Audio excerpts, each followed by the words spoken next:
ന്യൂസിലേക്ക് എല്ലാവർക്കും സ്നേഹസ്വാഗതം. Angeles army മിനിസ്ട്രിയുടെ കുടുംബങ്ങൾക്ക് വേണ്ടിയുള്ള ഒരു സ്വർഗീയ ദൂത്, സ്വർഗീയ സമ്മാനം, നമ്മുടെ കുടുംബത്തെ മുഴുവനായി സ്വർഗോന്മുഖമായി വളർത്താനുള്ള ചെറിയ പരിശ്രമം. അതിനായി നമ്മോടൊപ്പമുള്ള എല്ലാവരെയും, പ്രത്യേകിച്ച് നമ്മുടെ ജോർജ് ചേട്ടൻ, അതുപോലെ തന്നെ നമ്മുടെ പ്രിയപ്പെട്ട ഷാജിയപ്പൻ എന്ന് വിളിക്കുന്ന ഷാജി ചേട്ടൻ, ബാംഗ്ലൂരെ ആകാശപ്പുറം ആശ്രമത്തിൽ നിന്നും നമ്മുടെ ജോണി ചേട്ടൻ കുറേ നാൾ ശേഷം വരുന്നത്. ജോണി ചേട്ടൻ പണ്ട് നമ്മുടെ ഒരു ക്രിസ്മസ് എപ്പിസോഡിൽ ഉണ്ടായതാണ്. ജോണി ചേട്ടൻ കൊല്ലത്തു നിന്നുള്ള കർത്താവിൻ്റെ ഏറ്റവും അടുത്ത ശിഷ്യന്മാരുടെ ഒരാളാണ്, മുക്കുവനാണ്. അതുപോലെ തന്നെ സൺഡേ സ്കൂൾ അധ്യാപകനാണ്. ഷാജിയപ്പൻ ഒത്തിരി മക്കളുടെ അപ്പനാണ്. ജോർജ് ചേട്ടന് പ്രത്യേകിച്ച് വിശേഷങ്ങളൊന്നും ആവശ്യമില്ല. ജോർജ് ചേട്ടൻ നമ്മുടെ ഇതിൻ്റെ തന്നെ ഒരു അപ്പനാണ്, നമ്മുടെ മധുരമയുടെ തന്നെ അപ്പനാണ്. അങ്ങനെ കുറേ അപ്പന്മാർ ചേർന്നുള്ള ഒരു പ്രത്യേക എപ്പിസോഡാണിത്. ഇതുവരെ നമ്മളെല്ലാം ഫോക്കസ് ചെയ്തിരുന്ന എല്ലാം പേരൻറ്റിങ് ആയിരുന്നു. Catholic way of parenting, the holy art of parenting. അതായത് എങ്ങനെ കുടുംബത്തിൽ മക്കളെ വിശുദ്ധരായിട്ട് വളർത്താൻ കർത്താവ് ആഗ്രഹിക്കുന്ന രീതിയിൽ വളർത്തിക്കൊണ്ടുവരാനുള്ള പരിശ്രമം. അതുകൊണ്ട് തന്നെ നമ്മൾ അപ്പന്മാരെടുത്തിക്കൊണ്ട് തന്നെ എനിക്ക് തോന്നുന്നു 2-3 എപ്പിസോഡുകൾ നമ്മൾ ചെയ്തിട്ടുണ്ട്. കുടുംബത്തിൽ എങ്ങനെ നല്ലൊരു അപ്പനാവാം. അതിന് അവിടെ നമ്മൾ ചെറുതായിട്ടൊന്ന് മൂവ് ചെയ്യാണ്, ഒരു വേറൊരു സ്പേസിലേക്ക് പോവുകയാണ്. സാധാരണ സ്കൂളിൽ ടീച്ചർ വലുതായി ഹെഡ് മാസ്റ്റർ ഹെഡ് മിസ്സസ് ഒക്കെ ആവുന്ന പോലെ, അല്ലെങ്കിൽ കോൺസ്റ്റബിൾ വലുതായി SA ഒക്കെ ആവുന്ന പോലെ, അപ്പം വലുതായി ഇമ്മിണി വലിയൊരു അപ്പനാവാനായിട്ട്. അതാണ് ഇന്ന്. അതുകൊണ്ട് തന്നെ 3 വളരെ വ്യത്യസ്തമായ അപ്പന്മാരുമായിട്ട് ഈ അച്ഛൻ ഇവിടെ കുത്തിയിരിക്കുന്നത്. അതായത് ഒത്തിരി ആകാശപ്പുറവുകളുടെ 10, 300, 500-ലധികം മക്കളുടെങ്കിലും അപ്പനായിട്ടുണ്ട് ഓൾറെഡി. 3 വീടിൻ്റെ അപ്പനാണ് ഇപ്പോൾ. ജോൺ ചേട്ടൻ സൺഡേ സ്കൂൾ അധ്യാപകനാണ്, അങ്ങനെ അപ്പനാണ്. പിന്നെ അടുത്തിടെ നമ്മുടെ നമ്മുടെ മുഖ്യമന്ത്രി പിണറായി വിജയൻ പറഞ്ഞ കേരളത്തിൻ്റെ നേവി, അതായത് പ്രളയ സമയത്ത് കേരളത്തിൻ്റെ നേവിയിൽപ്പെട്ട ആളായിരുന്നു. ഒത്തിരി സ്ഥലങ്ങളിൽ പോയി, കടലിൽ പോകുന്ന വഞ്ചിയിൽ പോയി കുറേ ആൾക്കാരെ രക്ഷപ്പെടുത്തിയ വലിയ ധീരനായ ഒരു മനുഷ്യനാണ്. ഇവിടെ ഇരിക്കുന്ന ധീരനായ മനുഷ്യൻ നമ്മുടെ തന്നെ അപ്പാപ്പനാണ്. ഞങ്ങളെല്ലാവരും അപ്പാപ്പനാണ്. ഏജൻസാവികാരും മധുരമയുടെ തന്നെ അപ്പാപ്പനാണ്. ഒത്തിരി ആത്മാക്കൾ രക്ഷിച്ചൊരു അപ്പാപ്പനാണ്. 30 എത്ര വർഷമായി ഇപ്പോൾ? 35-ലധികം വർഷമായിട്ട് ശാലോമിൻ്റെ തുടക്കം മുതലുള്ള എല്ലാ കാര്യങ്ങളിലും ഉണ്ടായിരുന്നു. അതുപോലെ തന്നെ ഒത്തിരി പേരുടെ അപ്പനായി തീർന്ന ഒരപ്പൻ. അങ്ങനെ 3 അപ്പന്മാർ ചേർത്ത് വെച്ചൊരു ത്രിത്വത്തിൻ്റെ കൂട്ടായ്മയിൽ ഇരുന്നുകൊണ്ട് നമ്മൾ ഇമ്മിണി വലിയൊരു അപ്പനാവുന്നതിനെ പറ്റി നമ്മൾ ധ്യാനിക്കുകയാണ്. അതുകൊണ്ട് നമുക്ക് ആ ഒരു എക്സ്ട്രാ ഓർഡിനറി വിളി, ഒരു കോൾ വിത്തിൻ ദ കോൾ, കുറച്ചുകൂടി മുമ്പോട്ട് പോകാനായിട്ടൊരു വിളി, ആ വിളിയിൽ നമുക്ക് എങ്ങനെ എല്ലാവർക്കും പങ്കെടുക്കാം. ഇത് നമ്മൾ വിചാരിക്കും ഇത് മിനിസ്ട്രി ചെയ്യുക, ശുശ്രൂഷ ചെയ്യുക എന്നൊക്കെ വളരെ ചുരുക്കം പേർക്കുള്ള വിളി അല്ല, എല്ലാവർക്കുള്ള വിളിയാണ്. എല്ലാവർക്കും ദൈവം ആ വിളി തന്നിട്ടുണ്ട്. വളരെ കുറച്ച് പേര് മാത്രം തിരിച്ചറിഞ്ഞ് അത് പ്രതികരിക്കുന്ന മാത്രമേ ഉള്ളൂ. ഇവിടെ നമുക്ക് അങ്ങനെ തിരിച്ചറിഞ്ഞ് പ്രതികരിച്ച 3 അപ്പന്മാരെ നമുക്ക് ഷാജിയപ്പൻ എന്നാണോ, ഷാജു അപ്പൻ, അങ്ങനെയാണ് എല്ലാവരും വിളിക്കുന്നത്. ഞാനും വർഷങ്ങളായിട്ട് അങ്ങനെയാണ് ശീലിച്ച്. എല്ലാവരും അങ്ങനെ, ബാംഗ്ലൂരിലുള്ള മലയാളികൾ അധികം പേരും അറിയപ്പെടുന്നത് എല്ലാം ഷാജു അപ്പൻ എന്ന പേരിലാണ്. അപ്പോൾ ഷാജുൻ എങ്ങനെയാണ് ഈ ഒരു അപ്പനായതും എന്തൊക്കെ രീതിയിലാണ് ഈ അപ്പൻ്റെ ഒരു ശുശ്രൂഷ ചെയ്യുന്നതും? ആകാശപ്പറവുകളുടെ അപ്പനായ കുറ്റിക്കിലച്ചൻ്റെ ജീവിത ശൈലി. അപ്പം അച്ഛൻ പറയുന്നത്, അച്ഛനാണ് ഒരു അപ്പൻ്റെ ഒരു മോഡലായിട്ട് ഞങ്ങൾക്ക് മനസ്സിലായിരിക്കുന്നത്. അപ്പോൾ അച്ഛൻ പറയുന്ന ഒരു സംഭവമുണ്ട്. എൻ്റെ ഓർമ്മ ശരിയാണെങ്കിൽ ഈ ആകാശപ്പറവുകളെ ശുശ്രൂഷയ്ക്ക് അച്ഛൻ തുടങ്ങിയ സമയത്ത് ഒരു മകൻ, തെരുവിൽ നിന്ന് ഒരു മകൻ ശുശ്രൂഷ ചെയ്തുകൊണ്ടിരിക്കുന്ന ഒരു ശുശ്രൂഷകനോട് ചോദിക്കുകയാണ്, ഞാൻ അപ്പ എന്നൊന്ന് വിളിച്ചോട്ടെ എന്ന് ചോദിച്ചു. അപ്പം അത് അച്ഛന് ഒരു ദൈവത്തിൻ്റെ ഒരു പരിപാലനയായിട്ടും ദൈവസ്വരമായിട്ടത് അച്ഛന് തോന്നി. അപ്പം അതിലൂടെ അച്ഛൻ കണ്ടെത്തിയൊരു കാര്യം, ഇവർ എല്ലാവരും തെരുവിലായിരിക്കുന്ന അനാഥര് ഒരു അപ്പനെ ആഗ്രഹിക്കുന്നുണ്ട്, ഒരു അമ്മേനെ ആഗ്രഹിക്കുന്നുണ്ട് കിട്ടാനായിട്ട്. അപ്പം അതുകൊണ്ടാണ് ആകാശപ്പറവുകളുടെ ആശ്രമങ്ങളിലെ എല്ലാ ശുശ്രൂഷകരും തന്നെ അപ്പനും അമ്മയാണ്. ഇപ്പം അവിടെ വന്ന് 2 ദിവസം ശുശ്രൂഷ ചെയ്യുമ്പോഴത്തേക്കും അവർ മക്കൾ വിളിക്കുന്ന മാനസികങ്ങളായിട്ടുള്ള എല്ലാ മക്കളും തന്നെ വിളിക്കുന്നത് അപ്പാന്ന് വിളിക്കുന്നത്. അപ്പോൾ അതിൽ നിന്ന് ഒരു പ്രചോദനം, അതായത് ഇപ്പോൾ അപ്പാന്ന് ഈ മക്കൾ വിളിക്കുമ്പോൾ നമുക്കൊരു ഉത്തരവാദിത്വ ബോധം കൂടും, നമ്മളൊരു അപ്പനാവണം, അങ്ങനൊരു ചിന്ത നമ്മുടെ ഉള്ളിലേക്ക് കടന്നു വരും. പിന്നെ നമ്മളൊരു വീട്ടിൽ നിന്ന് ഇപ്പോൾ ഞാൻ വൈഫ് കുറ്റിയച്ഛന് ശുശ്രൂഷയ്ക്ക് വന്നു കഴിഞ്ഞപ്പോൾ, ഇപ്പോൾ വീടിൻ്റെ ഒരു ലെവലെന്ന് പറയുമ്പോൾ ബോബി ജോസഫ് പറയുന്ന പോലെ ഒരു 1 മൈൽ ദൂരം, ഒരു 2 മൈൽ കടക്കാനാണ് ഈശോ പറയുന്നത്. അപ്പോൾ ഈ 2 മൈലിലേക്ക് പോകണമെന്നുണ്ടെങ്കിൽ ഭാര്യയുടെയും കൂടെ സപ്പോർട്ടില്ലാതെ നമുക്ക് പോകാനായിട്ട് പറ്റില്ല. അപ്പോൾ ദൈവത്തിൻ്റെ വലിയ കൃപയാൽ അങ്ങനെ ഒരു ഭാര്യനെ ദൈവം തന്നു, അങ്ങനെയുള്ളവർ ദൈവം തരും. അതെ. അപ്പോൾ അതുകൊണ്ട് 2 പേരും ഒരുമിച്ച്, കാരണം എനിക്കറിയാം, ഇപ്പോൾ ഈ ആശ്രമത്തിൽ ശുശ്രൂഷ ചെയ്യുമ്പോൾ എനിക്കറിയാവുന്നൊരു കാര്യം, ഭാര്യ എന്നെ സ്വതന്ത്രമായിട്ട് വിട്ടിരിക്കുക. ഭാര്യയുടെ പല സമയമാണ് ഞാൻ മറ്റുള്ള കാര്യങ്ങൾക്ക് വേണ്ടി ചെലവ് ചെയ്യുന്നത്. ചിലപ്പോൾ ഞാൻ രാത്രിയിൽ കയറി വരുന്നത് ചിലപ്പോൾ 11 മണിക്കായിരിക്കാം, 12 മണിക്കായിരിക്കാം. പക്ഷെ എന്നെ പൂർണ്ണമായി ദൈവ ശുശ്രൂഷയ്ക്ക് വേണ്ടി ഒരു സ്വാർത്ഥതയില്ലാതെ വിടാനുള്ള മനസ്സ് ഭാര്യയ്ക്കുള്ളത് കൊണ്ടാണ് ഇപ്പോൾ ബാംഗ്ലൂരിൽ ഞങ്ങൾക്ക് ഇത്രയും മനോഹരമായൊരു ദൈവകൃപയാൽ ശുശ്രൂഷ മുന്നോട്ട് കൊണ്ടുപോകാൻ പറ്റും. ഉദാരമതിയായ ഭാര്യയെ ഷിജി എന്ന് വിളിക്കപ്പെടുന്ന ഷിജി അമ്മയെ ഞങ്ങൾ സ്നേഹപൂർവ്വം ഇവിടെ അനുസ്മരിക്കുന്നു. അപ്പോൾ അതിലൂടെ ഇപ്പോൾ അച്ഛൻ പറഞ്ഞതുപോലെ ഒത്തിരി മക്കൾ മരിച്ചു പോയിട്ടുണ്ട്. ഒത്തിരി പേര് ദൈവത്തിൻ്റെ കൃപയാൽ അവരെ അഡ്രസ്സ് കണ്ടെത്തി വീടുകളിൽ തിരിച്ചു കൊണ്ട് ചെന്നാക്കാനായിട്ട് പറ്റി. അപ്പോൾ അതായത് നഷ്ടപ്പെട്ട ഒരു മകനെ തിരിച്ചു കിട്ടുമ്പോഴുള്ള അവരുടെ ആനന്ദം, അങ്ങനെയുള്ള പ്രത്യേക അനുഭവങ്ങൾ എന്തെങ്കിലും ഒരു അപ്പന് തിരിച്ചു കൊടുത്തപ്പോൾ കുടുംബത്തിന് തിരിച്ചു കൊടുത്തപ്പോൾ ഉണ്ട്, അനുഭവങ്ങളുണ്ട്. അതായത് ഇപ്പോൾ ഒറീസയിൽ നമ്മളിപ്പോൾ ഇതുപോലെ തന്നെ ഒരു 5 വർഷം മുമ്പ് കിട്ടി. 5 വർഷം നമ്മുടെ ആശ്രമത്തിലുണ്ടായിരുന്നു.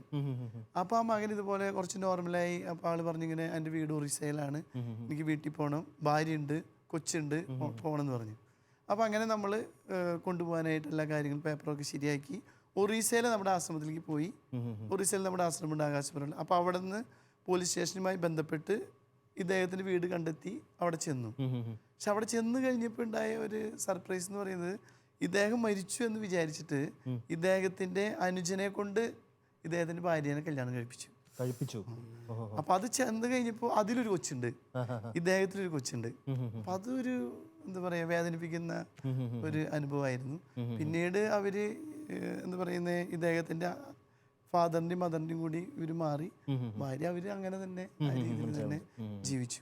ഇതുപോലെ ഒത്തിരി അനുഭവങ്ങൾ നമുക്ക് കൊണ്ടുവന്നാക്കാൻ. ചിലർ ഇപ്പോൾ ആന്ധ്രയിൽ ഒരു അപ്പച്ചനെ കൊണ്ടാക്കി കഴിഞ്ഞപ്പോൾ മരിച്ചു എന്ന് വിചാരിച്ചിട്ട് അവർ ഫോട്ടോ ഫ്രെയിം ചെയ്ത് വെച്ചിരിക്കുന്നു. അപ്പോൾ അത് കിട്ടുമ്പോൾ ഉണ്ടാവുന്ന അവരുടെ ആനന്ദം. അതുപോലെ ചെന്നൈയിൽ അതായത് ഒരു മകനെ ഇതുപോലെ തന്നെ തെരുവിൽ നിന്ന് കിട്ടി. അവര് ഒരു വർഷത്തോളം ഈ മകൻ സംസാരിക്കില്ലേ, കുമാർ എന്നാണ് ആളുടെ പേര്. പിന്നീടാണ് അതെല്ലാം പറയുന്നത്. 1 വർഷം കഴിഞ്ഞ് പതുക്കെ ഇങ്ങനെ സംസാരിച്ചൊക്കെ തുടങ്ങി, നോർമലായി. അപ്പോൾ അദ്ദേഹം പറഞ്ഞു, എൻ്റെ വീട് ഇങ്ങനെ ചെന്നൈയിലാണ്, ഞാനും എൻ്റെ ചേട്ടനും ചേച്ചിയും കൂടി ഇവിടെ ഒരു കല്യാണത്തിന് വന്നതാണ്. അപ്പോൾ എനിക്കൊരു ആൾക്ക് ഒരു ഡിപ്രഷൻ്റെ ഒരു അസുഖമുണ്ട്. അപ്പോൾ എന്തോ വാങ്ങിക്കാൻ വേണ്ടി പുറത്ത് പോയിട്ട് തിരിച്ചു വരാനായിട്ട് വഴി അറിഞ്ഞില്ലേ, അങ്ങനെ റോട്ടിലായി.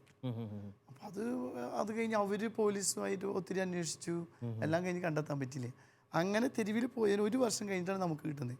നമുക്ക് കിട്ടുമ്പോഴത്തേക്കും ഒരു പ്രത്യേക അവസ്ഥയായി. പിന്നെ നോർമലായി അഡ്രസ്സ് പറഞ്ഞ് ഞങ്ങൾ ചെന്നൈയിലേക്ക് കൊണ്ടുപോയി. അപ്പോൾ അവരവിടെ കാത്തിരിക്കുകയായിരുന്നു. കാരണം പിറ്റേ ദിവസം അവൻ്റെ ജന്മദിനമാണ്. അപ്പോൾ ഇവൻ്റെ അച്ഛനും അമ്മയും അവർ ഹിന്ദുസാണ്. അപ്പോൾ അവർക്കൊരു വിശ്വാസം ഉണ്ടായിരുന്നു, എന്താ പറയുക, എവിടെയോ ഒരു അമ്പലത്തിൽ പോയിരുന്ന് അവന് വേണ്ടി പ്രാർത്ഥിച്ചുകൊണ്ടിരിക്കുകയാണ് അവർ. അപ്പോൾ അവരവിടെ പ്രാർത്ഥിച്ചുകൊണ്ടിരിക്കുന്ന സമയത്ത് ഇവനിവിടെ കിട്ടി. അപ്പോൾ ഇവര് ചേട്ടൻ വിളിച്ചു പറഞ്ഞു ഇങ്ങനെ ആ മകനെ കിട്ടിയെന്ന് പറഞ്ഞപ്പോൾ അത് ഭയങ്കരമായൊരു ആനന്ദമായിരുന്നു അവർക്ക്. അപ്പം അങ്ങനെ ഒത്തിരിയേറെ അനുഭവങ്ങളായ രീതിയിൽ നമുക്ക് ഉണ്ടായിട്ടുണ്ട്. നമുക്ക് ഈ അപ്പനിലേക്ക് വീണ്ടും തിരിച്ചു വരാം. അതിനു മുമ്പ് നമുക്ക് രണ്ടാമത്തെ അപ്പനെ ജോണിച്ചേട്ടനെ പരിചയപ്പെടാം. ജോണിച്ചേട്ടൻ ചേച്ചി വീട്ടിലുണ്ട്, മക്കളുണ്ട്. ജോണിച്ചേട്ടൻ ഒരു മുക്കുവനാണ്. എന്നെ ആദ്യമായിട്ട് നടുക്കടലിൽ ഒരു കുഞ്ഞു വെള്ളത്തിൽ കൊണ്ടുപോയത് ജോണിച്ചേട്ടൻ ഒരിക്കലും മറക്കത്തില്ല. നടുക്കടലിൽ മീൻ പിടിക്കാൻ പോകുന്ന സ്ഥലത്ത് എന്നെയും കൊണ്ട് കുറേ സമയം കറങ്ങി നടന്നതാണ്. അപ്പോൾ ജോണിച്ചേട്ടൻ്റെ അതിനെപ്പറ്റിയെല്ലാം ജോണിച്ചേട്ടൻ നമ്മുടെ എപ്പിസോഡ് പങ്കുവെച്ചാണ്. ഈ കടലിൽ പോകുന്നതിനെയും കർത്താവിൻ്റെ കാര്യങ്ങളെ നമ്മളിപ്പോൾ പങ്കുവെക്കാൻ പോകുന്നത് ഈ അടുത്ത കാലത്ത് പ്രളയകാലത്ത്, കേരളം കണ്ട ഏറ്റവും വലിയ പ്രളയകാലത്ത് എങ്ങനെ കർത്താവിൻ്റെ കരമായിരുന്നുകൊണ്ട് ഒത്തിരി മക്കൾക്ക് ഒരു രക്ഷകൻ്റെ റോളിലേക്ക്, ഒരപ്പൻ്റെ ഏറ്റവും വലിയ റോളാണല്ലോ രക്ഷകൻ്റെ റോളിലേക്ക്, ഒരു കുടുംബത്തിൻ്റെ രക്ഷകനാണല്ലോ അപ്പൻ. ഇപ്പോൾ ഒരു സമൂഹത്തിൻ്റെ രക്ഷകരായിട്ട് കുറേ അപ്പന്മാർക്കൊപ്പം മുമ്പിൽ നിന്നുകൊണ്ട് പോകാൻ തന്നെ കുറേ പേരെ കർത്താവിൻ്റെ കരം പിടിച്ച് തന്നെ മരണത്തിൽ നിന്ന് ജീവിതത്തിൽ കൊണ്ടുവരാനൊക്കെ തമ്പുരാൻ വലിയൊരു കാരണമാക്കി. ദൈവത്തിന് സ്തുതി. ഒത്തിരി അഭിമാനത്തോടെ തന്നെയാണ് നമ്മൾ, എനിക്ക് പറഞ്ഞാൽ ശാലോമിൽ ആദ്യമായിട്ടായിരിക്കും അതുപോലത്തെ ഒരാൾ ഇപ്പോൾ വരുന്നത്. അപ്പോൾ പ്രിയപ്പെട്ട ജോൺ ചേട്ടാ പറഞ്ഞു തുടങ്ങിക്കോളൂ. അനുഭവത്തിൻ്റെ വെളച്ചത്തിൽ നിന്നാണ് ഇങ്ങനെ പറയുന്നത്. തങ്ങളുടേതായ സമ്പത്തിലും അതല്ലെങ്കിൽ മുന്നറിയിപ്പുകളെ അവഗണിച്ചുകൊണ്ട്, മനഃപൂർവ്വമാണോ അല്ലയോ എന്ന് നമുക്ക് ചിലപ്പോൾ മനഃപൂർവ്വമായിരിക്കും, ചിലപ്പോൾ അല്ലാതായിരിക്കും. മുന്നറിയിപ്പുകളെ അവഗണിച്ചുകൊണ്ട് സമ്പത്തിലും തങ്ങളുടെ ഭവനത്തിലും ആശ്രയിച്ച് നിലനിന്നവരാണ് ബഹുഭൂരിപക്ഷം പേരും ഈ അപകടത്തിൽപ്പെട്ടു പോയത്. ഇതെനിക്ക് പറയാനുള്ളതാണ്. നമ്മുടെയും ജീവിതത്തിൽ, ആത്മീയ ജീവിതത്തിലാണെങ്കിലും ഭൗതിക ജീവിതത്തിലാണെങ്കിലും ഇതൊരു മെസ്സേജായിട്ട് നമ്മൾ എടുക്കണം. മുന്നറിയിപ്പുകളെ നമ്മൾ അവഗണിക്കാതെ തക്ക സമയത്ത് അതിനോട് പ്രതികരിക്കാനുള്ളൊരു പ്രതിബദ്ധത നമുക്ക് എല്ലാവർക്കും ഉണ്ടായിരിക്കണം. ഇനി ഞാൻ പോയ കാര്യങ്ങളെല്ലാം പറയാനുള്ള സമയമില്ല. അതുകൊണ്ട് ഏറ്റവും കർത്താവ് പ്രവർത്തിച്ച ഒരു അത്ഭുതമായ ഒരു പ്രവൃത്തി ഞാൻ പറയുകയാണ്. 2-ാം ദിവസം ഞങ്ങൾ ഇതുപോലെ റെസ്ക്യൂവിന് പോകുന്ന സമയത്ത് അമിതമായ വെള്ളച്ചാട്ടം. ഭാഗത്തായിരുന്നു ചേട്ടന് റെസ്ക്യൂ ഓപ്പറേഷന് വേണ്ടി പോയത്? ഞങ്ങൾ ആദ്യം പോയത് പത്തനംതിട്ട കൈപ്പട്ടൂർ വേറെ സ്ഥലത്തെ പേര് മറന്നുപോയി. അങ്ങനെ 1-2 പ്രദേശത്താണ് അവിടെ പോയത്. 2-ാം ദിവസം ഞങ്ങൾ റാന്നി ഭാഗത്ത്, പത്തനംതിട്ടയും പിന്നെ കിഴക്ക് റാന്നി പ്രദേശങ്ങളല്ലേ ഏറ്റവും പൊക്കമുള്ള പ്രദേശത്താണ്. അപ്പോൾ ആ ഭാഗത്തേക്കാണ് 2-ാം ദിവസം പോയത്. അപ്പോൾ പോയി ഞങ്ങൾ ഇതുപോലെ അവിടെ ഉള്ള 1-2 സഹോദരങ്ങളും ഉണ്ടായിരുന്നു കൂടെ. അപ്പം നമുക്ക് വഴി അറിയത്തില്ലല്ലോ, വഴി അറിഞ്ഞുകൂടാത്തതുകൊണ്ട് നമ്മൾ അവരെ സഹായത്തിന് വിളിച്ചു. നിങ്ങൾ 2 പേരും ഇതിനകത്ത് കയറിയാൽ മതി എന്ന് പറഞ്ഞ് 2 പേരും കൂട്ടിയാണ് പോകുന്നത്. അപ്പോൾ പോകുന്ന വഴിക്ക് ആദ്യത്തെ ഒരു ചെറിയ വെള്ളച്ചാട്ടം കണ്ടു. അപ്പോൾ അതിന് എൻ്റെ എൻജിൻ പ്രവർത്തിച്ച് ആ വെള്ളച്ചാട്ടത്തെ അതിജീവിച്ച് അപ്പുറത്ത് പോയി തീർന്നപ്പോഴാണ് 2-ാമത്തെ വെള്ളച്ചാട്ടം കണ്ടത്. ഞാൻ പറഞ്ഞു ഈ 2-ാമത്തെ വെള്ളച്ചാട്ടത്തിന് വെള്ളം നമുക്ക് പോകാൻ പറ്റില്ല, അതുകൊണ്ട് ഞാൻ എൻജിൻ വർക്ക് ചെയ്യത്തില്ല, ഇത് അങ്ങോട്ട് മുന്നോട്ട് പോകാൻ പറ്റില്ല, പോയാൽ ഇത് അപ്പുറത്ത് പോകത്തില്ല.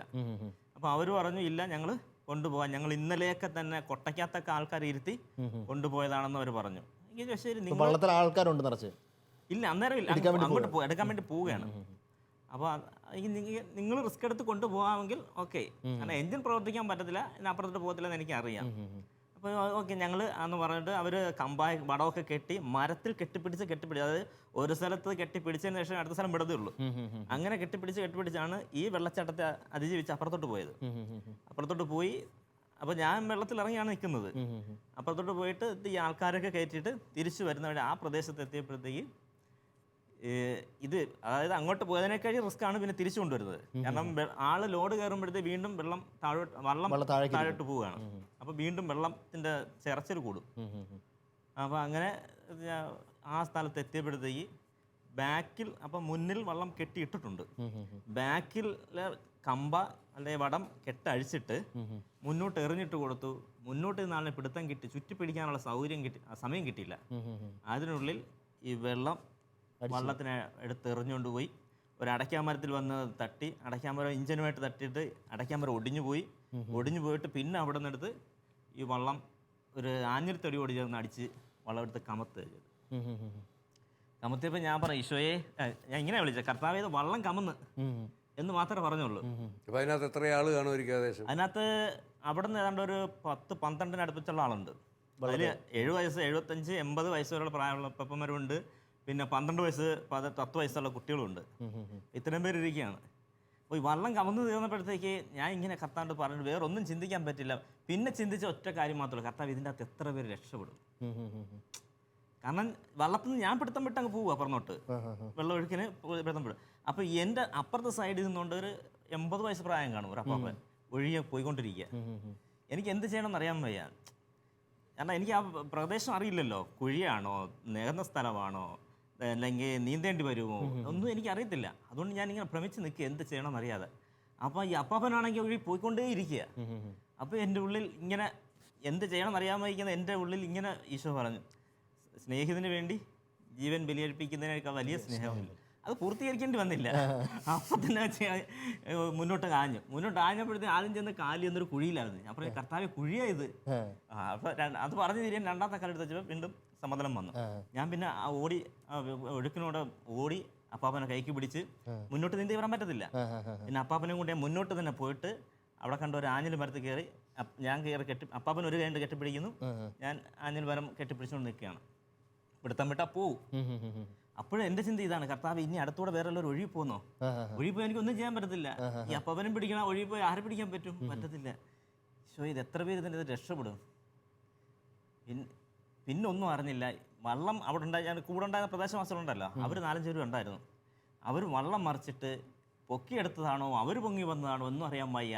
ഒരൊറ്റ ആൾ പോലും നഷ്ടപ്പെട്ടില്ല. എന്ന് മാത്രമല്ല, ഞാൻ ഈ പിടിച്ചുകൊണ്ടിരിക്കുന്ന അപ്പാപ്പൻ ആദ്യം ഒഴുകി പോകുന്ന സമയത്ത് വിളിച്ചു പറയുന്നൊരു വാക്കുണ്ട്, എൻ്റെ ഭാര്യയെ രക്ഷിക്കുക എന്നും പറഞ്ഞാൽ വിളിവെച്ചേ. ആ ഭാര്യ രക്ഷപ്പെട്ടെന്ന് കണ്ടപ്പോൾ പിന്നെ ഈ അപ്പം പറഞ്ഞൊരു വാക്കാ, ഈ കവറ് കളയില്ലേ. കാരണം 2 കയ്യിൽ 2 പ്ലാസ്റ്റിക് കവറുണ്ടായിരുന്നു. പക്ഷെ ആ കവർ പോലും പോയിട്ടില്ല. അമ്മച്ചിയുടെ കയ്യിൽ നിന്ന് പോയിട്ടില്ല. ഇത്ര കുത്തൊഴുക്ക് വെള്ളം ഉണ്ടായിട്ട് ആ കവർ പോലും അമ്മച്ചിയുടെ ഞാൻ പറഞ്ഞു വരുന്നത് അതിലേക്കല്ല, സമ്പത്ത് ഉണ്ടാവില്ല. പക്ഷെ കർത്താവിൻ്റെ വലിയ സംരക്ഷണ വലയമാണെന്ന് പറയുന്നതിൻ്റെ കാരണം 70-75 വയസ്സ് പ്രായമുള്ള ഈ അമ്മാമ്മ ഈ വെള്ളത്തിൽ മുങ്ങിക്കിടന്നിട്ട് അതുപോലെ നഷ്ടപ്പെടാത്ത രീതിയിൽ പൊങ്ങി വരണമെങ്കിൽ കർത്താവിൻ്റെ പ്രത്യേക സംരക്ഷണ വലയമില്ലെങ്കിൽ രക്ഷപ്പെടില്ല. അത് ഞാൻ കഴിഞ്ഞ് വീട്ടിലെത്തിയപ്പോഴാണ് ജീവിത പങ്കാളി പറഞ്ഞത്. ആ സമയത്ത് ഒരു സമയം പറഞ്ഞു. ആ സമയം തൊട്ട് എനിക്കൊരു മനസ്സിന് ചെറിയൊരു അസ്വസ്ഥത അനുഭവപ്പെടുന്നുണ്ടായിരുന്നു. പ്രാർത്ഥിക്കുന്നുണ്ട്. നവവൃന്ദ മാലാഖമാരുടെ സംരക്ഷണം അവിടെ ചോദിച്ച് മേടിച്ച് പ്രാർത്ഥിക്കുന്നുണ്ടായിരുന്നു. സൂപ്പറായിട്ടും അതിൻ്റെ അനുഭവം. 2 കാര്യം ഇവിടുന്ന് ഒന്ന് ഹൈലൈറ്റ് ചെയ്യാൻ ആഗ്രഹിക്കുകയാണ്. ഒന്നാമത്തെ കാര്യം, ഞാൻ പെട്ടെന്ന് ഇങ്ങനെ ഇത്രയും പേര് രക്ഷപ്പെട്ടെന്ന് പറഞ്ഞപ്പോഴത്തേക്ക് കർത്താവും അബ്രാഹവും തമ്മിലൊരു വാഗ്വാദം നടക്കുന്നില്ലേ? ഞാൻ സ്വതം രക്ഷിക്കാം, എത്ര നീതിമാന്മാരുണ്ടെങ്കിൽ ഒരു വാഗ്വാദം. ഒരു നീതിമാനൊക്കെ മതി, ഒരു പ്രാർത്ഥിക്കുന്ന മനുഷ്യനൊക്കെ മതി ആ ഒരു വള്ളം മുഴുവൻ രക്ഷപ്പെടാൻ, അല്ലെങ്കിൽ ഒരു നാട് മുഴുവൻ രക്ഷപ്പെടാൻ. ഞാൻ പെട്ടെന്ന് എനിക്ക് ആ വചനം ഓർമ്മ വന്നത്. രണ്ടാമത്തെ കാര്യം, അതിനേക്കാൾ ശക്തമായ കാര്യം, പ്രാർത്ഥിക്കുന്ന ഭാര്യമാരും പ്രാർത്ഥിക്കുന്ന അമ്മമാരും പ്രാർത്ഥിക്കുന്ന കുടുംബാംഗങ്ങൾക്ക് വീട്ടിൽ നിന്നാൽ വളരാൻ ഒരപ്പൻ അത് മതി. അതിനാണ് നേരത്തെ ഷാജപ്പനും പറഞ്ഞത്, വീട്ടിൽ ഭാര്യ സമ്മതിക്കുക എന്ന് പറഞ്ഞാൽ പ്രാർത്ഥിക്കുകയും അനുഗ്രഹിക്കുകയും ഒപ്പം നിൽക്കുകയും ചെയ്യുക എന്നുള്ളതാണ്. ഇതൊക്കെ തന്നെയാണ് ഒരു അപ്പനെ അപ്പനാക്കുന്നതും അപ്പനെ വിശുദ്ധനാക്കുന്നതും അപ്പനെ ഇച്ചിരി വലിയൊരു അപ്പനാകാൻ സഹായിക്കുന്നതും. അത് തീർച്ചയായിട്ടും ചേച്ചിയുടെ പേര് പൗളിൻ ചേച്ചി കുഞ്ഞാവയൊക്കെ ആയിട്ട് വന്നാൽ ഓർക്കുന്നുണ്ട്. അപ്പോൾ അത് വലിയൊരു സംഭവം തന്നെയാണ്. വീട്ടിൽ പ്രാർത്ഥിക്കുന്ന ഒരു കുടുംബം ഉണ്ടായിരിക്കുക. നമുക്ക് അങ്ങനെയാണെങ്കിൽ നമ്മുടെ 3ാമത്തെ അപ്പനിലേക്ക് ഒരു മറുകണ്ഠം ഇങ്ങോട്ട് ചാടാം. ഞങ്ങളൊക്കെ സ്നേഹപൂർവ്വം അപ്പാപ്പ എന്ന് വിളിക്കുന്ന നമ്മുടെ പ്രിയപ്പെട്ട ജോർജേട്ടൻ്റെ ഈ അപ്പൻ റോള് കുറേ നാളല്ല. കല്യാണം കഴിക്കുന്നതിന് മുമ്പേ അപ്പനായ ആളാണ്. ഒത്തിരി പേർക്ക് അപ്പനായ ആളാണ്. കല്യാണം കഴിച്ച് മക്കളും 4 പെൺമക്കളുണ്ട്. അത്രയൊക്കെ ഉണ്ടെങ്കിലും കുറേ പേർക്ക് എൽഡറിങ് എന്ന് പറഞ്ഞ ടേം അധികം പേർക്ക് പരിചയം കാണില്ല. നമുക്ക് സ്പിരിച്വൽ ഡയറക്ഷനൊക്കെ പരിചയം കാണും. പക്ഷേ എൽഡറിങ് എന്നൊരു ടേം പ്രത്യേകിച്ച് ഈ സമയത്തൊക്കെ എല്ലായിടത്തും ഉപയോഗിക്കുന്നൊരു വാക്കും കൂടിയാണ്. അങ്ങനെ അതായത് ഒരു ജ്യേഷ്ഠൻ്റെ സ്ഥാനത്തു നിന്നും അപ്പൻ്റെ സ്ഥാനത്തു നിന്നൊക്കെ വളർത്തുക, അല്ലെങ്കിൽ അമ്മയുടെ സ്ഥാനത്തോ ചേച്ചിയുടെ സ്ഥാനത്തൊക്കെ നിന്ന് വളർത്തിക്കൊണ്ടുവരും ആത്മീയമായിട്ട്. അങ്ങനെ ഒത്തിരി യുവജനങ്ങൾ എനിക്ക് പരിചയമുള്ള ഒത്തിരി യുവജനങ്ങളെ വളർത്തിക്കൊണ്ട് വന്ന ഒരപ്പം കൂടിയാണ്. അപ്പോൾ അതുകൊണ്ട് ജോർജേട്ടൻ്റെ ഒരു അനുഭവങ്ങളുടെ ഒന്ന് ഞങ്ങൾക്ക് പങ്കുവെച്ചത്. തീർച്ചയായിട്ടും ഇതുപോലെ സാഹസികമായ അത്ഭുതകരമായ ഒരു എടുത്തുചാട്ടം എന്ന് പറയാൻ പറ്റില്ല. അപ്പോൾ ആ ഒരു മാനവന് കാണില്ല. പക്ഷേ എനിക്ക് തോന്നുകയാണ് അവിടെ ഞാൻ കല്യാണം കഴിക്കുന്നതിന് മുമ്പ് തന്നെ ഈ ഒരു ചാലിലേക്ക് ഞാനറിയാതെ, ഇതൊരു ബോധപൂർവമായ ഒരു ശ്രമവും തീരുമാനമൊന്നും ആയിരുന്നില്ല. പക്ഷേ ചിലപ്പോൾ ചില ചോദ്യങ്ങളുമായിട്ട് സംശയങ്ങളല്ല ചില പ്രശ്നങ്ങളുമായിട്ട് എൻ്റെ ജീവിതത്തിൽ ഇങ്ങനെ സംഭവിച്ചു, അല്ലെങ്കിൽ സംഭവിക്കുന്നു, ഞാൻ എന്ത് ചെയ്യും, എനിക്ക് രക്ഷപ്പെടണമെന്നുണ്ട്. വസ്തുത അവരെൻ്റെ മുമ്പിൽ ചോദ്യമായിട്ട് വരുമ്പോൾ എനിക്ക് ഉത്തരം ഉണ്ടാവുകയില്ല. അല്ലെങ്കിൽ എൻ്റെ ജീവിതത്തിൽ തന്നെ സമാനമായ ഒരു പ്രശ്നത്തിന് ഉത്തരം കിട്ടാതെ ഞാൻ ഇരിക്കുകയായിരിക്കും. പക്ഷേ ഇവർ വന്ന് ചോദിക്കുമ്പോൾ ഒരു ഉത്തരം എനിക്ക് ലഭിക്കുന്ന ഒരു അവസ്ഥയുണ്ട്. ഇതിന് ഓർക്കുന്നുണ്ടോ, വർഷങ്ങൾക്ക് മുമ്പ് നമ്മൾ തമ്മിൽ പരിചയപ്പെടുന്നതും ഇതുപോലെയുള്ള ചോദ്യോത്തര വേളയിൽ വെച്ചാണ്. ഞാൻ കുറേ സംശയങ്ങളൊക്കെ ചെയ്തിട്ടാണ് നമ്മൾ തമ്മിലുള്ള ബന്ധങ്ങൾ തുടങ്ങുന്നത്, ആരംഭിക്കുന്നത്. അപ്പോൾ ഇത് അത്ഭുതകരമായ കാര്യം. ഇത് ഒരു മുൻകൂട്ടി പ്രിപ്പറേഷൻ്റെ ഒന്നുമല്ല. അപ്പോൾ എനിക്കത് അനുഗ്രഹമായി തീരുന്നതെന്ന് വെച്ചാൽ ഞാനത് അവർക്കൊരപ്പൻ്റെ അല്ലെങ്കിൽ ഒരു ജ്യേഷ്ഠൻ്റെ എങ്കിലും മിനിമം ഒരു റോളിലേക്ക് ഞാൻ മാറുക. അത് മോനെ, അല്ലെ അത് മോളെ, അതിങ്ങനെ ചെയ്താൽ മതി, അല്ലെ അതിൻ്റെ കാരണം ഇതാണ്, അതിൻ്റെ പ്രശ്നം ഇതാണ് എന്ന് എനിക്ക് കിട്ടുന്ന ഒരു ഉത്തരം ഞാൻ പങ്കുവെച്ച് കൊടുക്കുമ്പം വാസ്തവത്തിൽ ഞാനും അതേ ഉത്തരം ലഭിക്കുന്ന ഒരാളായിട്ട് മാറുന്നുണ്ട്. ഞാൻ പറഞ്ഞു വന്നത്, ഞാൻ അവർക്ക് അപ്പനായി മാറുമ്പോൾ എനിക്ക് വേറൊരു അപ്പൻ ഉണ്ടാകുന്നുണ്ട് അതേ സമയം തന്നെ.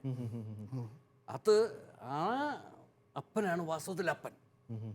ആ ഒരപ്പനുണ്ട് വാസ്തവം. എനിക്ക് തോന്നുകയാണ് ഇപ്പം എനിക്ക് 4 കുഞ്ഞുങ്ങളുണ്ടായപ്പോൾ, ആദ്യത്തെ കുഞ്ഞുണ്ടായപ്പോൾ തന്നെ ഞാൻ അപ്പനായി എന്ന് നാട്ടുകാർ അംഗീകരിക്കുന്നു, ഔദ്യോഗികമായിട്ട് പ്രഖ്യാപിക്കുന്നത്. ആ അപ്പനാകൽ തന്നെ ഈ അപ്പൻ്റെ ഒരു ഇമേജാണ്. അപ്പനാണ് സകലരെയും സൃഷ്ടിച്ചത്. ആ അപ്പൻ്റെ ഒരു ചെറിയ ഇമേജ് നമുക്കിവിടെ കിട്ടുകയാണ്. ഇതുപോലെ എനിക്ക് തോന്നുന്നത് പെട്ടെന്ന് ഒരു വചനം എനിക്ക് തോന്നുന്നതാണ്. ഈശോ പറഞ്ഞൊരു കാര്യമുണ്ട്, നിങ്ങളുടെ സ്വർഗസ്ഥനായ നിങ്ങളുടെ പിതാവ് പരിപൂർണനായിരിക്കുന്നത് പോലെ നിങ്ങൾ പരിപൂർണനായിരിക്കും. അപ്പം നമ്മൾ പെട്ടെന്ന് നമുക്ക് ദൈവത്തെ പോലെ ആകണം എന്നാണ് പറഞ്ഞത് എന്ന ഒരു പൊതു അർത്ഥമാണ് നമ്മൾ പൊതുവെ എടുക്കാറുള്ളത്. പക്ഷേ ഈ ഒരു സന്ദർഭത്തിൽ ഞാനിരുന്ന് ഓർക്കുമ്പോൾ ഈശോ അങ്ങനെ നിങ്ങൾ ദൈവത്തെ പോലെ ആകുക എന്നൊന്നുമല്ല പറഞ്ഞത്. സ്വർഗസ്ഥനായ നിങ്ങളുടെ പിതാവ് പരിപൂർണ്ണ, നിങ്ങളുടെ സ്വർഗത്തിൽ നിങ്ങളുടെ ഒരു അപ്പനുണ്ട്, അവനാണ് അപ്പൻ്റെ പൂർണ്ണത. അപ്പൻ്റെ പൂർണ്ണതയിലേക്ക് നിങ്ങൾ വളരും. ആ അപ്പൻ്റെ പൂർണ്ണത എന്ന് പറയുന്ന വാസ്തുവിൽ എല്ലാവരെയും പൊതിഞ്ഞു പിടിക്കുന്ന, എല്ലാവരെയും സംരക്ഷിക്കുന്ന, എല്ലാവർക്കും ഉത്തരമായി മാറുന്ന. ഞാൻ എൻ്റെ അപ്പനെ ചെറുപ്പത്തിൽ, ഞാൻ 3-4 വയസ്സുള്ള സമയം തൊട്ടൊക്കെ ഞാൻ ഓർക്കുന്നുണ്ട്, ഞാൻ എന്തുമാത്രം ചോദ്യങ്ങൾ കൊണ്ട് പീഡിപ്പിച്ചിട്ടുണ്ട് എൻ്റെ അപ്പനെ. കാരണം എല്ലാം എനിക്ക് സംശയമാണ്. അപ്പോൾ ചോദിക്കാൻ ലൈസൻസ് തന്നിട്ടുള്ളത് കാരണം ഞാൻ കണ്ടമാനം ചോദിക്കാറ്. അപ്പോൾ ചോദ്യങ്ങൾക്ക് ഉത്തരം തരുന്നവനും അപ്പനാണ്, സംരക്ഷിക്കുന്നവൻ അപ്പനാണ്. അപ്പൻ എന്ന വാക്കിന്റെ അർത്ഥം തന്നെ തന്നെയാണല്ലോ, അപ്പം തരുന്നവൻ അപ്പൻ. ഈ അപ്പം എന്ന് പറഞ്ഞ ശരീരത്തിന്റെ അപ്പം മാത്രമല്ലല്ലോ, ആത്മാവിന്റെ അപ്പം, ബുദ്ധിയുടെ അപ്പം, എല്ലാ തരങ്ങളുടെയും അപ്പം, നമ്മളെ സാറ്റിസ്ഫൈ ചെയ്തവനാണ് അപ്പൻ. അപ്പോൾ ഇത് ഒരു മനുഷ്യ ജീവിതത്തിൻ്റെ എല്ലാ മേഖലയിലും നമുക്കിവിടെ ആധ്യാത്മികത, ഭൗതികമിത, മാനസികമിത ഒന്നും വേർതിരിക്കുന്നതിനകത്ത് ഞാൻ വലിയ അർത്ഥം കാണുന്നില്ല. കാരണം അതൊക്കെ പഠനത്തിന് വേർതിരിവ് ആവശ്യമായിരിക്കാം. പക്ഷേ മനുഷ്യന് ഇതെല്ലാം കൂടി ചേർന്ന ഒരു പ്രക്രിയയാണെന്ന് എനിക്ക് തോന്നുന്നു. അപ്പോൾ അങ്ങനെ ഒരു ചുവട് വെക്കാനായിട്ടുള്ളൊരു കൃപ എനിക്ക് കിട്ടി, അത് മാത്രമേ എനിക്ക് പറയാൻ പറ്റുള്ളൂ. അപ്പോൾ അത് എന്നിലെ പിതൃത്വത്തെ ഇങ്ങനെ വളർത്തി എടുക്കാനായിട്ട് ഇടയാകുന്നുണ്ട്. ഇത് ഇനിയിപ്പോൾ ഞാൻ പറയുന്നത് എന്താണെന്ന് വെച്ചാൽ, ഇത് വാസ്തവത്തിൽ ഈ ഒരു വ്യക്തിക്ക് വ്യക്തികൾക്ക് മാത്രമല്ല ചെയ്യുന്നത്. ഇപ്പോൾ ഈ ഏഞ്ചൽസ് ആർമി എന്ന് പറയുന്ന ഈ സംവിധാനം തന്നെ ചെയ്തുകൊണ്ടിരിക്കുന്ന പ്രക്രിയ ഇത് തന്നെയാണെന്ന് എനിക്ക് തോന്നാറുണ്ട് ചിലപ്പോൾ. കാരണം അവർ എക്സ്റ്റെൻഡഡ് പാരന്റിങ്, ഇപ്പോൾ മാതാപിതാക്കൾ ചെയ്യണം. ഇതിപ്പം ഏഞ്ചൽസ് ആർമിയുടെ പ്രവർത്തനങ്ങൾ ഞാൻ മനസ്സിലാക്കിയെടുത്തോളം, ഒരു കുഞ്ഞ് അമ്മയുടെ ഉദരത്തിൽ രൂപപ്പെടുന്നത് മുതൽ ആ കുഞ്ഞ് വളർന്ന് വീണ്ടും വിവാഹിതനായി അടുത്ത തലമുറയ്ക്ക് ജന്മം നൽകുന്നത് വരെയുള്ള ആ സൈക്കിൾ മുഴുവനും അപ്പൻ്റെ റോളിൽ, അമ്മയുടെ റോളിൽ പാരൻറ്റിങ് നടത്തുന്ന ഒരു സംവിധാനം എന്ന നിലയ്ക്കാണ് ഞാനിപ്പോൾ ഈ ഏഞ്ചൽസ് ആർമിയെ തന്നെ കാണുന്നത്. ഈ പ്രോഗ്രാം പോലും അതിൻ്റെ ഒരു ഭാഗമായിട്ട് നടത്തിക്കൊണ്ട് പോകുന്നൊരു പ്രോഗ്രാമാണ് ഈ മധുരമൊഴി എന്നാണ് ഞാൻ മനസ്സിലാക്കുന്നത്. മറ്റനേകം പ്രവർത്തനങ്ങൾ ഏഞ്ചൽസ് ആർമി നടത്തുന്നുണ്ട്. അത് എല്ലാ തരത്തിലുള്ള പ്രാർത്ഥന ഉൾപ്പെടെ എത്രയെല്ലാം എല്ലാ മേഖലകളിലും മനുഷ്യൻ അപ്പനായി മാറാൻ ഫോക്കസ് പോയിന്റ് ഇത് തന്നെയാണ്, പാരന്റിങ്, ഫാദറിങ്, മദറിങ്. അങ്ങനെ. അപ്പോൾ വാസ്തവത്തിൽ ഞാൻ ആദ്യം തുടക്കത്തിൽ ഷിജോപ്പം പറഞ്ഞതുപോലെ ഒരപ്പനാകുന്നതിനപ്പുറത്തേക്ക് കിടക്കുക. എൻ്റെ വീട്ടിൻ്റെ ചുവരുകൾക്കുള്ളിലെ അപ്പനാകുന്നതിൽ നിന്നും കുറച്ചുകൂടെ വിശാലമായി തെരുവുകളിലേക്ക് ഇറങ്ങി, കുറച്ചുകൂടെ വിശാലമായി അല്ലേ അന്യദേശങ്ങളിലേക്ക് വള്ളത്തേലൊക്കെ വള്ളവുമായിട്ട്, ലോറിയൽ വള്ളവുമായിട്ട് പോയി അവിടെ അപ്പനാകാൻ പോവുക.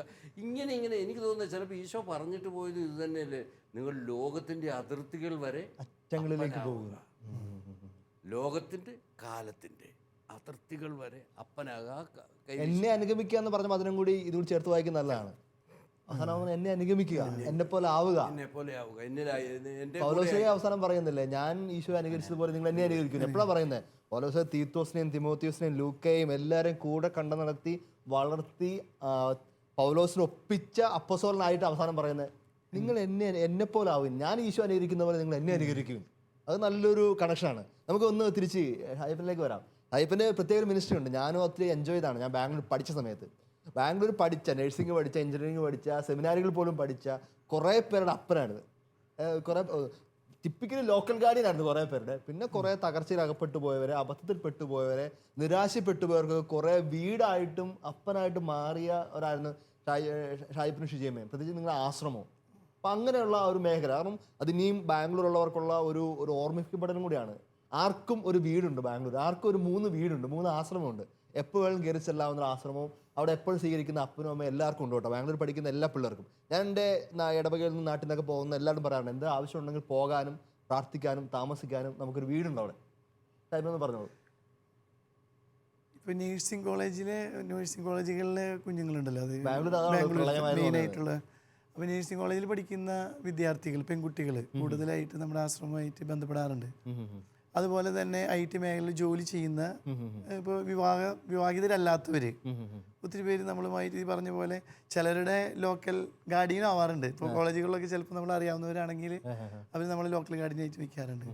ഇപ്പോൾ ഞാൻ പേര് പറയുന്നില്ല, ഒരു നേഴ്സിംഗ് കോളേജിൽ പഠിക്കുന്ന ഒരു പെൺകുട്ടി ഒരു പ്രണയത്തിൽ പെടാണ്.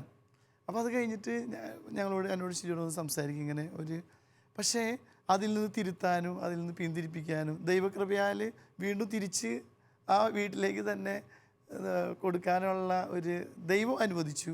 അതുപോലെ IT കമ്പനിയിലൊരു കൊച്ച് ഞാൻ ഓർക്കുന്നുണ്ട്, അപ്രതീക്ഷിതമായിട്ട് ഇതുപോലെ തന്നെ കടന്നു വന്നതാണ്. അപ്പോൾ 27 വയസ്സായി, പ്രൈസി എന്നാണ് അവളുടെ പേര്. അപ്പോൾ പ്രൈസിയുടെ വിവാഹം നടക്കുന്നില്ല. അപ്പോൾ പ്രൈസിയോട് ഇതുപോലെ തന്നെ ഞങ്ങൾ സംസാരിച്ച് പ്രാർത്ഥിച്ച്, അപ്പോൾ ഒരു ദിവസം പ്രൈസി പറഞ്ഞു, ഞാൻ ഈ മക്കളുടെ തുണി കഴുകാമെന്ന് പറഞ്ഞു. അപ്പോൾ ആൺമക്കളാണ് അവിടെ. ഒരു ദിവസം വന്ന് ഈ ആൺമക്കളുടെ എല്ലാവരും തുണി കഴുകി, അതിലെല്ലാ തുണികളും ഉണ്ടാവും, കക്കൂസി ടോയ്ലറ്റിൽ പോയി തുണിയും എല്ലാം ഉണ്ട്, അത് കഴുകി. അങ്ങനെ എനിക്ക് തോന്നുന്നു ഒരു 1-2 മാസം ഇടയ്ക്ക് സമയം കിട്ടുമ്പോഴൊക്കെ പ്രൈസി വന്നിട്ട് തുണികൾ കഴുകും. തുണി കഴുകി ഒരു 3-4 മാസം കഴിഞ്ഞപ്പോഴത്തേക്കും വിവാഹം ശരിയാവുന്നു, വിവാഹം നടക്കുന്നു. ഇന്നിപ്പോൾ 3 കുഞ്ഞുങ്ങളുടെ അമ്മയാണ്. ഈ കൊടുക്കുന്നതിനെ പറ്റി കൂടെ ഞാൻ ഷായിപ്പിൽ നിന്ന് നേരത്തെ കേട്ടിട്ടുള്ളതാണ്. കൊടുക്കുന്നതിനെ പറ്റി കൂടെ ഒന്ന് പറഞ്ഞിട്ട് നമുക്കിത് അവസാനിപ്പിക്കാന്ന് കരുതുന്നു. അത് കൊടുക്കുന്നതിനെ കുറിച്ച് പറയുമ്പോൾ ഈശോ പറയുന്നത്, എൻ്റെ നാമത്തിൽ ഒരു ഗ്ലാസ് വെള്ളം കൊടുത്താൽ നിങ്ങൾക്ക് പ്രതിഫലം കിട്ടും. അപ്പോൾ നമ്മുടെ ആശ്രമത്തിലേക്ക് പലരും കടന്നു വരുമ്പോൾ ഈ നേരത്തെ പറഞ്ഞതുപോലെ ആരും അറിയണ്ട, കർത്താവ് മാത്രം അറിഞ്ഞാൽ മതി എന്ന് പറഞ്ഞ് തരുന്ന പലരുണ്ട്. ഇതുപോലെ തന്നെ ചിലപ്പോൾ ചില സമയത്തെങ്കിലും ചില സംഘടനകൾ ഒരു 5 ലക്ഷം രൂപ തരാം, പക്ഷെ ആ റൂമിന് അവരുടെ പേര് എഴുതി വെക്കണമെന്ന് പറയും. അപ്പോൾ നമ്മൾ പറയും അതൊരിക്കലും നടക്കില്ല. കാരണം നമ്മളിവിടെ പേര് എഴുതി വെക്കുകയാണെങ്കിൽ യേശു ക്രിസ്തുവിൻ്റെ പേര് എഴുതി വെക്കുള്ളൂ. കാരണം യേശു ക്രിസ്തു നിങ്ങൾ ഉപകരണമാക്കി തന്നു, അത്രേ ഉള്ളൂ. അപ്പോൾ ഈശോ പറയുന്നത് എൻ്റെ നാമത്തിൽ കൊടുക്കണം. ഇപ്പോൾ ഇന്ന് നമുക്ക് ഇപ്പം എനിക്കായാലും തെറ്റ് പറ്റാം. നമ്മൾ ചെയ്യുന്നത് ചിലപ്പോൾ ഷാജുവിൻ്റെ നാമത്തിൽ കൊടുക്കും, അല്ലെങ്കിൽ ഒരു ശുശ്രൂഷ ചെയ്യുമ്പോൾ ഷാജുവിൻ്റെ നാമത്തിൽ ചെയ്യും. അപ്പോൾ അതിന് നിങ്ങൾക്ക് പ്രതിഫലം കിട്ടിക്കഴിഞ്ഞു എന്നാണ് ഈശോ പറയുന്നത്. അതായത് നമ്മൾ കൊടുക്കുമ്പോൾ ഈശോ പറയുന്നത് ഏറ്റവും ശ്രേഷ്ഠമായത് മറ്റുള്ളവരെ തങ്ങളെക്കാൾ ശ്രേഷ്ഠരായി കണ്ടു കൊടുക്കണം. അപ്പോൾ ഇപ്പം നമ്മൾ കൊടുക്കുമ്പോൾ കുറ്റികളച്ചൻ പഠിപ്പിക്കുന്ന ഒരു കാര്യം, ഭക്ഷണം കൊടുക്കുകയാണെന്നുണ്ടെങ്കിൽ പുതിയ ഭക്ഷണം കൊടുക്കണം. നമ്മളിപ്പോൾ ഒരു സദ്യ നടത്തി, അപ്പോൾ അതിൻ്റെ ബാക്കി വന്നു, ആ ഭക്ഷണം നിങ്ങൾ ആശ്രമത്തിലേക്ക് കൊടുക്കരുത്. അതുപോലെ തന്നെ നമ്മൾ വസ്ത്രം നമ്മൾ പഴുതായി, അതുകൊണ്ട് ആ വസ്ത്രം കൊണ്ടുവന്ന് ആശ്രമത്തിലേക്ക് കൊടുക്കാം. അപ്പോൾ ഈശോ ചോദിക്കുന്ന ഇതാണ്, ഈശോയാണെങ്കിൽ നമ്മളത് ചെയ്യും, ഈശോയ്ക്കാണെങ്കിൽ നമ്മൾ പഴയ ഭക്ഷണം കൊണ്ട് കൊടുക്കുമോ? ഈശോ പറയുന്നത് എനിക്ക് വിശന്നു നിങ്ങൾ ഭക്ഷിക്കാൻ തന്നുന്നാണ്.